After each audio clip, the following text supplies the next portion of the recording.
Well, jury nullification, for those who don't know, is a doctrine that I think is kind of a misleading name. It's the idea that juries can nullify a prosecution by refusing to convict. And somehow it's become an outsider kind of viewpoint that juries have the power to do this, when I think it seems pretty clear from our history that that's the entire point of juries, to have discretion about how to enforce the law. Thomas Jefferson said, if I had to choose between citizens playing a role in the making of laws or the enforcing of them, I choose to involve them in the enforcing. Because they built a system where if the government was passing laws that were out of line with the values of the community, people would take their case before a jury of their peers, and the juries would decide whether or not that person was acting justly and whether or not that law was in accordance with their values. And in cases where the jury can only nullify that one case, not the law, but when juries consistently refuse to enforce a law, it shows that law is really out of line with the shared values of our population.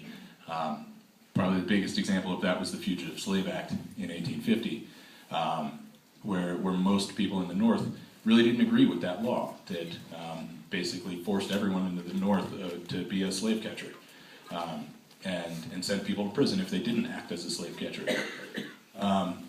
And with case after case, people would take their case before a jury of their peers, and even when the evidence was completely clear, the juries would refuse to convict. And that's part of the power that juries have. The role of the jury is to protect our fellow citizens from the government.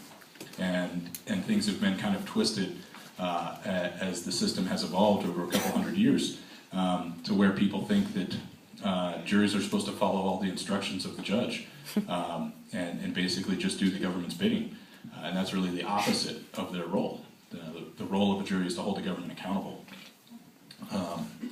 So I think that's something that a lot more folks need to remember. And the right to a jury trial has essentially been nullified. Not just that nullification doctrine, but I think the right to a jury trial essentially no longer exists, because it's taken for granted by everybody within the legal system that you'll be punished if you take your case to a trial. It's the first thing that most defense attorneys will tell their clients, that if you take this to a trial, you'll get 30 years instead of 10. You'll get at least twice as much time if you take your case to a trial. And even some of those who still are willing to take that risk still face a lot of pressure to not exercise their right to a trial. I've met a couple of people in prison who had a very similar story where they were kept in county jail for 9 months or a year while they were waiting for trial.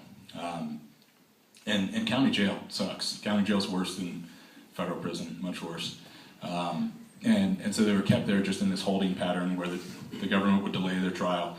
And after 9 months or so, then they would be called back in front of the prosecutor in a private meeting, and the prosecutor would say, well, you've spent 9 months in county jail now, you know what that's like, and you still want to take your case to trial, huh?